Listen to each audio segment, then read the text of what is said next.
देखिए, भारतीय जनता पार्टी किसी से नहीं डरी है, परंतु ये बात तो राहुल गांधी को बताना पड़ेगा कि तुम नाटक कर रहे हो कि मैं गरीबी मिटाऊंगा, गरीबों के बीच जा रहे हो तो बर्बरी की टी शर्ट क्यों पहने हो?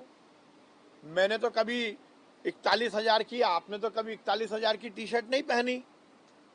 ये इस बात को इंगित करता है कि आपकी परवरिश कहाँ हुई है। ये इस बात को भी इंगित करता है कि नेशनल हेराल्ड मामले में जो भ्रष्टाचार के आप पर आरोप लगे हैं वो सही है, और इतनी बड़ी बातें कर रहे हैं, पदयात्रा कर रहे हैं, परंतु सो तो रहे एसी कंटेनर में। वो कंटेनर के दर्शन हम नहीं कर सकते। गांव में, जंगल में मंगल करके राहुल गांधी पैदल यात्रा निकाल रहे हैं, तो आप समझ सकते हैं उस यात्रा का मायने क्या है और राहुल गांधी के संस्कार क्या है। इटली की परवरिश में पड़े हुए, चांदी की चम्मच मुंह में लेकर पैदा हुए राहुल गांधी देश की भौगोलिक स्थिति का ना ज्ञान है उन्हें, ना सामाजिक स्थिति का ज्ञान है।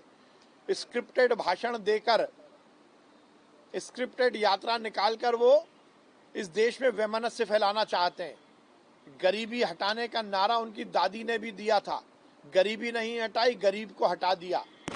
इस देश में भ्रष्टाचार की राजनीति की शुरुआत नेहरू की शासन से हुई थी, जब राहुल गांधी के ही पूर्वज फिरोज गांधी ने जीप का घोटाला उठाया था और उसमें उन्होंने नेहरू पर भ्रष्टाचार के आरोप लगाए थे।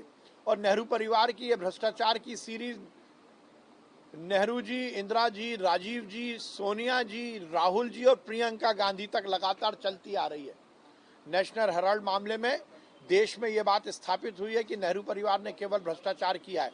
अब राहुल गांधी को ये तो जवाब देना ही पड़ेगा कि हजारों की टी शर्ट और लाखों के जूते पहनकर पदयात्रा करने वाले राहुल गांधी किस गरीबी को हटाने की बात कर रहे हैं और किस गरीब के साथ हैं।